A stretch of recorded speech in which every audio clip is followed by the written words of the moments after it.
Alright, so with Season 3 Part 2 basically being here, I thought that we should start by going over the first arc, which is the Asakusa Showdown arc. So let's get right into it.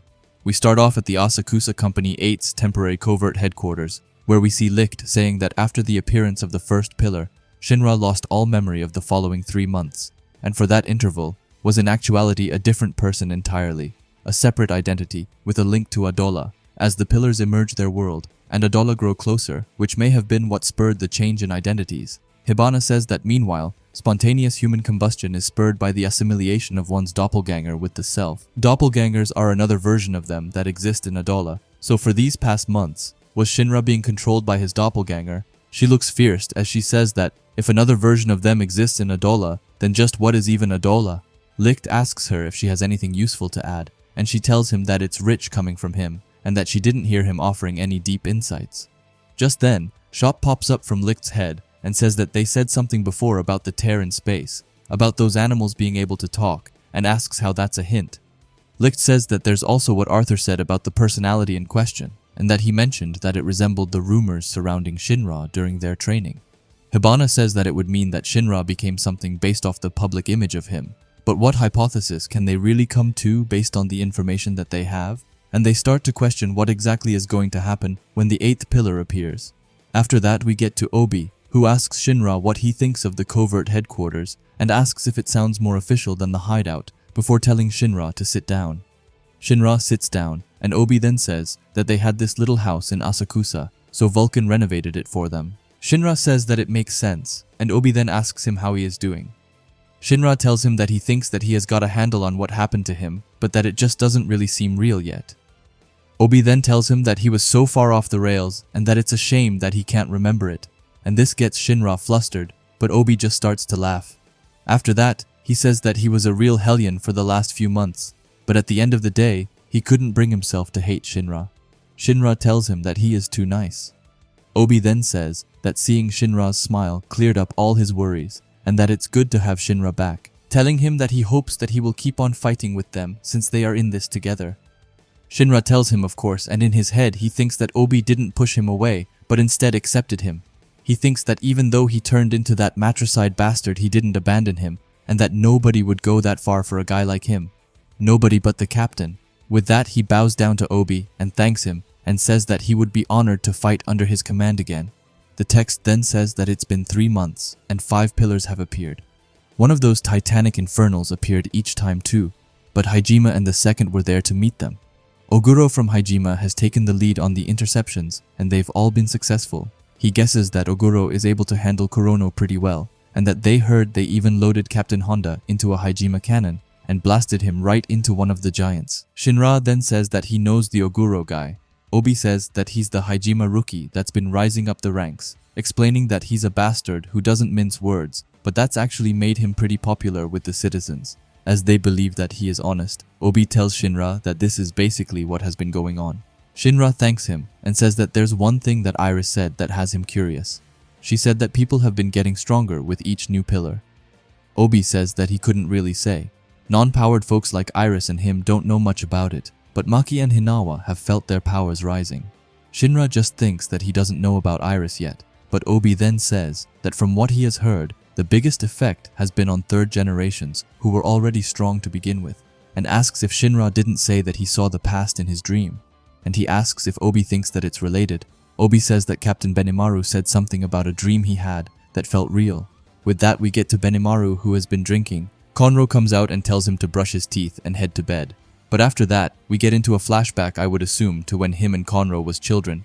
Benimaru says that he likes the moon more than the sun, and Conro asks him if he is just saying that because he can't use the sun wheel ability, but Benimaru says that he is wrong. Conro then tells him that if he keep talking like that, he is gonna get chewed out again. Benimaru once again says that he is wrong, and that it's just that the crimson moon Conro uses is a lot cooler than the sun wheel, and that it's like a big fireworks show, which fits the Asakusa style a lot more. Conro then says that the moon can only shine so bright, and it would be hard to make it shine at his level, continuing as he says that the moon is a funny thing, and that without the sun's light, it disappears. Saying that the crimson moon is a double-edged sword, as it's a fickle attack that can't do anything without the trusty sun's light. But he puts his hand on Benimaru's head and tells him that he can shine on his own and do as he says and learn the sun wheel. After that, someone calls out for them and says that they are starting. And it's the Asakusa fire chief, Hibachi, who I guess is Benimaru's father. We then see Benimaru on the ground, and Hibachi asks him if he thinks that he is cut out to be an Asakusa firefighter with trash moves like that. He looks serious as he calls Benimaru an idiot. Benimaru right away gets up and dares Hibachi to say that again, and Hibachi tells him that he will say it as many times as he needs to, and then he starts a barrage of attacks directed at Benimaru.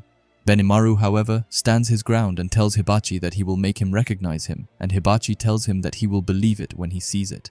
And after that, he gives Benimaru an insane kick that sends him into a wall. Just then, Benimaru uses his EI chop form 7, but so does Hibachi, who I guess also uses his sun wheel, and we see Benimaru looking super stunned. Meanwhile, Hibachi looks fierce and asks Benimaru how long he is going to keep hiding in the shadow of the moon. After that, we see Benimaru lying on the ground, and Konro asks him if he is going to lie on the ground crying all day, but Benimaru tells him that it hurts. Konro then takes him in his arms and says that this is pitiful, but that he is taking Benimaru to his room. After that, Benimaru says that he isn't hiding, and continues and says that he could kick Hibachi's ass if he just wanted to. Konro plays along and tells him that of course he could, and that nobody could beat him, but Benimaru just tells him to cut the sarcasm. We then get back to real time, where Konro tells Benimaru to pull it together and walk, and that he isn't as light as he used to be. Suddenly, Benimaru speaks up and says that he had the dream again, and I'm guessing that the dream was what we just saw. Anyway, he continues and says that he was just a little brat, but that Konro was pretty much the same. He then takes his hand on Konro and asks him if he is still just a brat who can't handle his liquor, and Konro says that it's that, but also that he doesn't know when to quit gambling. Benimaru then says that he needs to pull his act together, but Konro tells him that he is strong and that he doesn't need to act tough. Benimaru then says that he never was able to beat Hibachi, and after that he just asks if Konro wants to have a drink, and Konro says that Benimaru is already drunk. And we then switch scenes to the White-Clad who says, "Light up the lost souls, scorch the earth, turn this planet to a flaming sun, a throne of God, and continue in the evangelist's revealed path, Latum." We then see Haomiya sitting on the floor, and after that, they continue with their little ritual. But then we see someone who looks like Hibachi, but is in the form of an infernal, and then behind him, someone who looks like Burns's infernal form pops up, and we then see Joker, who says that this is the same dream, and calls out for Burns. We then get to the Special Fire Grand Cathedral one, and we see Yan Li, who says that it seems that the number of infernals is increasing, and so too is their power, explaining that it's an effect of the cataclysm, he guesses. Karim says that all these pillars they are seeing must be the real-life versions of those they saw at St. Raffles. He puts his hand on Yan Li and says that they have to be on guard and calls him captain. Yan Li says that he still isn't used to being called captain, but he then pulls himself together and says that he will do his best. After that, we see him taking his hat off and saying that Captain Burns may have left them, but that doesn't mean Company 1 has to change, saying that the cataclysm, the White-Clads, all the fears that grip the citizens of the Empire they must fight to the end. The faith of Company 1, their faith, stands unchanging and unshakable, explaining that they should fight to their last breath for God and their people. But just then, the clock starts to ring, and just then, we spot an infernal saying that it's so hot and that it hurts. They are causing havoc in the city and turning other citizens into more infernals. Yan Li gets on the field right away, and someone tells him that they have a chain reaction of 3 infernals, but he says that they can all talk. Yan Li says that there haven't been any talking infernals since Miyamata, and now they have multiple at once. Karim then grabs his weapon and screams out that they are all powerful infernals, and that they need to move out and deliver the last rites. We then see Onyango having his own team. Meanwhile, Yan Li calls out for someone called Konyango and asks them to please accompany them. She looks really young, but she tells Yan Li that she will protect him. However, Yan Li tells him to just focus on herself, and that Karim will have his back, and with that she goes out to the fight. The infernals are begging for help, and begging them not to kill them, but suddenly, as they are going closer to Yan Li, their feet gets frozen, and then Konyango, who kicks the infernals away. Karim says that they have to free these infernals from the suffering, but is about to say something, when Yan Li cuts him off, and says that their words are making this even more difficult. But Konyango then says that Company 1 isn't going to change, and that she is going in. Karim screams at her to wait and not rush in. However, it's too late, as the infernal has already gotten in an attack on her, and just when it's about to strike again. Both Karim and Yan Li team up and takes it down with ease. Yan Li asks Konyango if she is alright, and she says that she is. Suddenly Karim spawns a block of ice on her head and tells her to cool herself off. He then says that this is just like with Rekka, and that he has to babysit another hothead who charges in. Yanli then just tells them that it's two left. They are begging for their lives, and Yanli says that they will free them from the flames by delivering the last rites as painlessly as they can. Konyango says that they better hurry then, and Karim agrees. But the Infernal then asks them why it's that they can kill them without a second thought, and then something grows out of it, and Yanli calls it a demon. However, it looks like Hibachi from earlier, and we then cut to Benimaru, who actually looks a bit annoyed. We then get back to Yanli, who says that this Infernal has something different about him. Suddenly, as he is walking, an earthquake starts happening, but Karim says that it might be another pillar, and we then see Hibachi jumping away and calling out for the pillar. Meanwhile, Konyango says that the demon is escaping. Yanli looks at him fleeing, and he says that the way he is going in is towards Asakusa. With that, we see another pillar actually appearing, and some random person says that it's the sixth one, and they start to wonder how long this will keep going on and what's going to happen to Tokyo. But we then get to Obi, who screams and asks if there isn't just the sixth pillar, but also the seventh. Hinawa says that for every new pillar, Hajime and the Imperial Army have been intercepting and taking care of it, but they don't have the manpower for two at once. Obi looks serious as he says that the seventh is in Sumida Bay, which is close to Asakusa, and that they will make their move. Licht then tells them not to forget that they are enemies of the Empire, and that they encourage them not to make any rash movements, but Shinra tells him that this isn't the time to just sit around. We then get to Benimaru and Joker, and Benimaru tells Joker that this is the Empire's fight, and that it has nothing to do with him, but Conro then comes and asks if he can speak with him for a moment, and Benimaru asks him what's up. Conro tells him that a boy claimed to have seen a demon in the sky from one of the watchtowers, and is about to say something more, but he gets cut off by the text, which says that like the ones before it, as the sixth pillar emerged, a titanic infernal was spotted alongside it, but things have changed with the seventh, as there's no titanic infernal, and what they see is a human-sized infernal, and it's been spotted floating in the air near the pillar. We then get back to Benimaru and Conro, and Benimaru says that it's the old man and that he doesn't believe what he is seeing. With that, he walks and says that he will handle the seventh pillar alone. Obi is shocked and asks if he is going, and Joker asks him what has gotten into him all of a suddenly, but Benimaru tells them that nobody else gets to lay a hand on him, as he announces that this is only his fight. After that, we see Oguru saying that they are kind of starting to get used to this. Kurono says that he despises the strong and asks why they can't leave it to Company 2. However, he then continues and says that he never imagined that he would get used to the sight of something like this. And Oguru says that it's the end of the world after all. We then get to Captain Honda, and someone tells him that they don't need to worry about the seventh pillar. He asks them what that's supposed to mean, but he says that he just got word from Company 7 and that they told them to stay out of it because they will handle it. However, he can't deal with that now, as the sixth pillar infernal is attacking, and Honda tells them not to let him reach the coast. Oguru then comes by and says that the report just now was accurate, and that Captain Benimaru is moving out, and that they should just focus on this. With that, Honda puts himself into the cannon and tells them to get ready. With that, we see Benimaru flying, and he thinks back to the old Hibachi before he reaches the new one and asks him why he decided to come back, and Hibachi is able to just barely say his name. The text then says that Sumida Bay, off Asakusa, the sky near the seventh pillar, in place of a titanic infernal, the demon Hibachi, and in the sky to the west, Benimaru has appeared, and Hibachi gets a slight smile as he sees this. They then get to each other, and Benimaru says that he can't believe it, and Hibachi says that Benimaru has gotten taller, but tells him that he is still tiny. Benimaru then asks him why he came back, but we then see Hibachi starting to look serious as he says destruction over and over again, and he says that he wants the destruction of Tokyo. After that, both of them use the EI Chop Form 1, which is also known as Fire Moon, and they slash each other with it. We then spot Karim and Yanli looking at it, and they are amazed. We then spot Conro and Hibana coming out, and Conro says that he had his doubts but that it's really him. Hibana then says that it's a doppelganger, and Yanli asks if it's an infernal demon.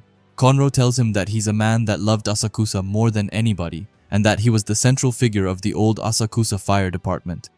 Yanli says that he has heard of him, and that he was responsible for Asakusa before the formation of the Special Fire Force. Conro says that it's right, and that it was also their master.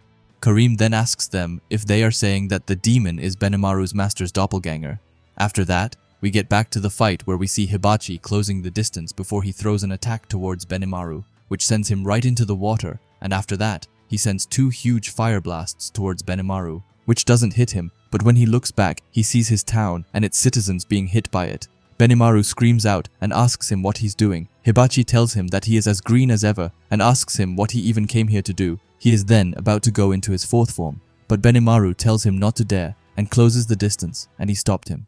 Hibachi then takes a good look at him and tells him that he hasn't changed a bit since the day he found him. After that, Benimaru gets in his own attack and sends Hibachi back. Hibachi then tells him that all he did was get a little taller, but that he is nothing but a wet behind the ears disappointment. Benimaru says that he had a dream about him, but that he never imagined that he would come back and haunt him. Hibachi then asks him if he is still weighing Konro down, and Benimaru gets mad at that. But Hibachi starts to scream at him and tells him that he lacks a spine, saying that he was supposed to be in charge of Asakusa when he keeled over, but that he can tell just from looking at him that he still can't execute a real Nichiren, and that's why he has crawled back out of hell. Benimaru asks him if with hell he means Adola, and says that he would recognize that chop style anywhere, and that it looks just like the old man's. Hibachi then tells him that it doesn't matter if he is the real one or not, and he tells Benimaru that since he has forgotten, he, Hibachi, will have to show him the real Nichiren. Benimaru then looks at him and says that there's no doubt about it, and that it's his Nichiren after all. Hibachi then tells him that after all this time, Benimaru still can't think about handling Asakusa, and asks him if he didn't learn anything from him. Benimaru just asks him if he forgot that he died after all. Hibachi tells him that it was all part of being an Asakusa fireman, before saying that he's pretty sure that it was Benimaru who got him killed anyway, and that he has some balls to be bringing that up. With that, we get into another flashback, with Hibachi kicking Benimaru. Benimaru asks him why he is doing that, since all he did was get into a fight. Hibachi tells him that the problem is the kind of fights that he is getting into. Benimaru asks him why he cares, as after all he beat the hell out of him anyway, and Hibachi calls him an idiot as he then punches him away. We then see him walking and saying that it hurts, thinking that Hibachi tells him not to get into a fight, but then he acts like that. While he is walking, he bumps into Shinbeta, who asks if Hibachi gave him a good beating. After that, I guess that they are his kids. They stretch their arms out to Benimaru, and in the next panel, we see him sitting with them around him. Shinbeta then asks Benimaru what happened, and if it's the same as always. Benimaru says that he can never figure out what he is talking about, as after all he is just a stray dog that he found, and he says that he is done with being his successor. Shinbeta tells Benimaru that he is the real deal, and that there isn't much he can do about it. He tells Benimaru that his power is something special, and that he is a lot more than some stray dog. Benimaru says that it's what he thinks, but to Hibachi, he is just an idiot.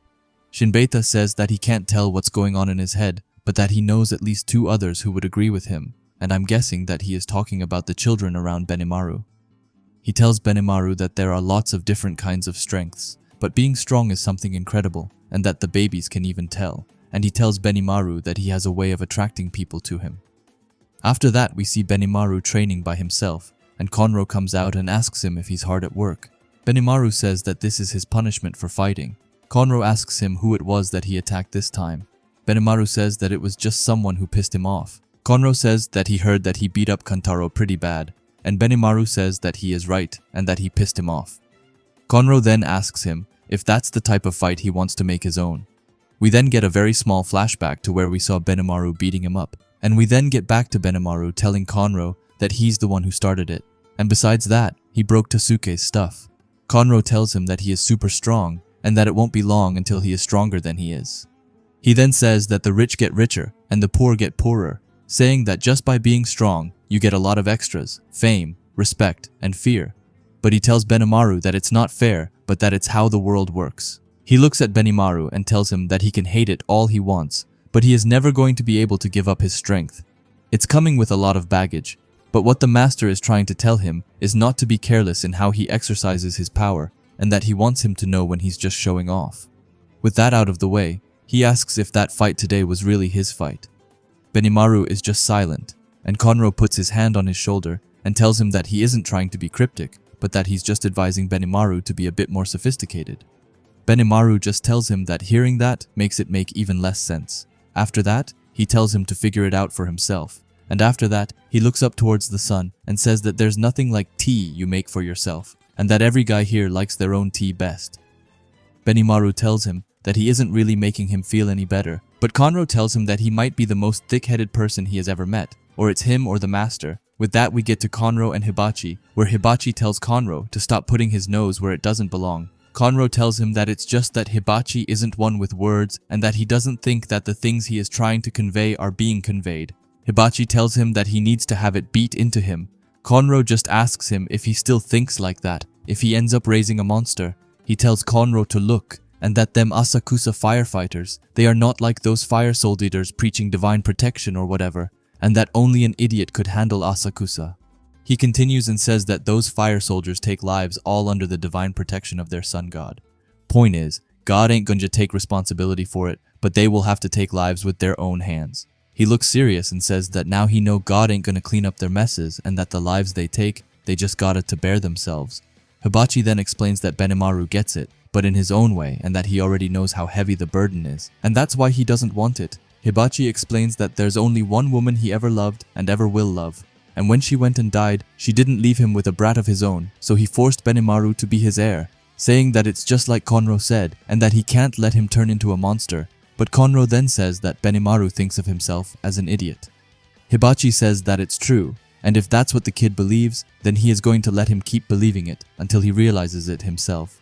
And he tells Konro that he isn't going to tell him, and that once he can do a proper Nichiren for himself, then he will tell him, and Konro says that he understands.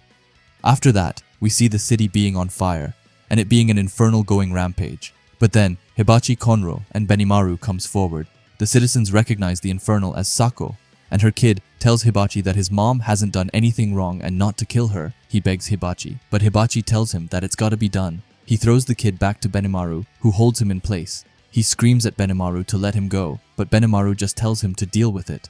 And then we see Hibachi killing the infernal, and the kid looks crushed, but also extremely mad. We then see Hibachi saying 9,500, and he asks Benimaru if he knows what that number is. Benimaru says that it's the total number of infernals the Asakusa have laid to rest. He says that it's true, and that today the number got up by 1. Hibachi says that he has stolen 278 lives with his own 2 hands, and that he has to live with that, and he's gonna keep on killing, but that he can't do it forever. He then calls out for Benimaru, and asks him for how long he's going to keep running for, telling him to find his resolve, the kind of resolve that let him carry people's deaths. He then stands up and tells Benimaru to get out, and tells him to not come back until he has the resolve to bear the weight of the sun. With that, we see Benimaru sitting on a roof. He thinks that being responsible for people's deaths, there's only one man who can bear the weight of the sun, one man who can do the unthinkable, and spit in the face of their sham god. There are no gods in Asakusa, and the head of the firefighters is responsible for everyone here, the living and the dead. He says that to bear the weight of the sun, to take all the emotions of the lives you snuff out, their sadness, their anger, their hate, and change them like the sun. He asks himself how long he is going to make that senile geezer carry him, and he says that he has had the resolve ever since he got taken in, as he says that Asakusa is his town. We then see Hibachi walking by himself, and he thinks that maybe he said too much, but then, out of nowhere, someone comes rushing towards him from behind, and we see that it's the useless and annoying kid from earlier who stabbed Hibachi in the back. After that, we see Hibachi by the wall with a ton of blood. The fuck-ass kid says that he hasn't done anything wrong, and that he just did what Hibachi did, saying that all of the grown-ups look up to him, but he doesn't get why, and asks him what gives him the right to take people's lives. After that, we see some people come and take the kid away, and hopefully, they kick him right in his face or something because he really gets on my nerves. After that, we see Benimaru and everyone else giving Hibachi one final send-off, which makes everyone super excited and cheer for him. Shinbeta says that only Benimaru could pull a thing like that off, but he wonders why he doesn't want to be captain. Konro says that he thinks that it's because he never really received recognition from the master, and because of that, they are just gonna have to nominate him themselves, and we see everyone else being super on board with it. With that out of the way, we see Konro in real time, looking at Benimaru up in the sky and telling him to show Hibachi how he has been carrying Asakusa ever since that day, and that's all there's left is to bear the true Nichiren. We then see Hibachi closing in on Benimaru and getting in a kick which sends him flying. He asks Benimaru how long he's gonna keep moping over his death. Benimaru tells him that he is the one who went and dropped dead, and then both of them uses the first form Fire Moon again as they go into a furious battle. But they then get some distance and Benimaru uses form 3, meanwhile Hibachi uses form 5, and both of them goes into attack and both of them get sent away. Benimaru then asks Hibachi if he isn't a lot stronger than the day he died. Hibachi tells him that the only thing that's grown up is his mouth. After that, We see Karim asking what this fight is going to turn into, as he wonders if the waves always looked like that. Hibana says that the power of their flames is drawing Adola even closer, and the waves in Adola must be having an effect on theirs.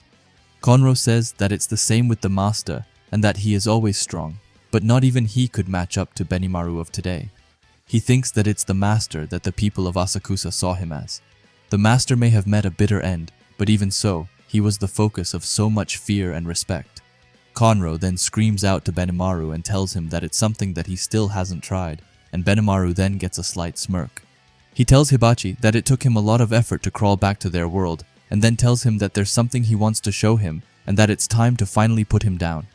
After that, we see more from the Asakusa people coming, and Shinbeta asks Conro where Benimaru is, and Conro says that he is up in the sky, and we then see them going absolutely ham. Shinbeta says that it's two gods of proto-nationalism fighting in the Empire's skies and saying that you would think that they owned the place. We then actually get to the fight where Hibachi asks Benimaru what's wrong. Benimaru just tells him to come on, and that it's not every day Hibachi comes into their world, and that it would be rude to kick him out just like that, and asks him how he would like some tea before giving him a kick straight to him. He then uses the fifth form called Sunset, but it looks like Hibachi blocks it with the Daybreak ability, and after that the two of them just goes back and forth like there's no tomorrow. Karim says that it's incredible and that it's blinding him. We then spot Hibachi under Benimaru, and he tells Benimaru to get lower, but before that, he sends a super strong fire blast to Benimaru and tells him to scatter into ashes. We see Conro on the side, saying that this is ridiculous, and that the shock and heat are carving a hole into the sea, and that there's going to be nothing left, not in the face of flames like that. However, we then get back to Benimaru, who seems to be unscratched from the blast, and Conro says that he is a child of the heavens, and that flames, no matter the source, are his ally. Yanli says that to take an attack like that and be completely unscratched, and Karim just asks what happened. Hibana wonders how Benimaru could possibly be this strong. Conro, on her side, says that there's no rhyme or reason to strength and weakness, and that there's not a man in Asakusa who wastes his time wondering why he's strong, as they all just accept it pretty much. We then get to them, and Hibachi asks if Benimaru is still a monster. Benimaru then says that there's something that he has always wanted to ask him, and suddenly Benimaru bows to Hibachi and says that when he passed, he followed in Conro's footsteps, saying that a bunch of stuff happened, and that the Asakusa became Special Fire Force Company 7, and he received the privilege of leading them, saying that he knows very well that he was a burden, but today he is here to fight, and he tells Hibachi to please watch over his Haikshi-way, and that he won't bring shame to the name that he gave him. Hibachi then smirks and asks if he is ready to kill him now, and Benimaru tells him that it's been a pleasure. We then see the Asakusa people starting to celebrate, and Yanli wonders what they are doing, and Conro asks them if this is everything that they have got. Hibachi then asks him if this is his Hikeshi, and Benimaru then apologizes to them. He tells them that the master crawled out of the grave because he never really grew up, and that they need to put his mind at ease and send him back, and to show him how the Hikeshi do things. And all of them just go crazy before telling Benimaru that they are leaving the master to him, and with that, they also send him a ton of sticks, which he puts around him. Hibachi asks him what type of trouble he is starting now, and Benimaru tells him that he has kept him waiting for so long, but that he will now show him his Nichiren. He goes into the sun wheel formation, and Hibachi looks in shock. Meanwhile, the Asakusa people sends up fireworks. Benimaru then says that here he comes, and a huge light starts to fill pretty much everywhere. Hibachi thinks that this light, there's no doubt about it, as he says that with the Nichiren behind him, he's like Akala himself. But right then, the people from the town keep sending fireworks, and Hibachi says that they are just goofying off. But just then, Benimaru appears right beside him. Hibachi tells him that he really is an idiot, and asks if he is going to try to rule both the sun and the moon, and Benimaru then uses the attack right in his stomach. We start to see Hibachi starting to vanish, as he thinks that they really went all out. Benimaru thanks him for everything. Meanwhile, Hibachi thinks that it wasn't bad, as he then explodes. Conro calls out for Benimaru, and he then appears right beside him. Benimaru says that he gave it everything he could to make the best send-off he possibly could. He continues and says that he treated him like an idiot right up to the end. But still, Benimaru always believed that he would see him again, and he guesses that him calling Benimaru an idiot was his way of saying that he approved of him. He then asks if the Nichiren wasn't something else, and we see Conro crying as he says that it wasn't bad. Benimaru asks him why he is crying, but Conro says that both him and the master are both such stubborn fools, and that's why he is crying for him. And Benimaru then lets out a small smile and tells Conro that he is counting on him, and calls him lieutenant.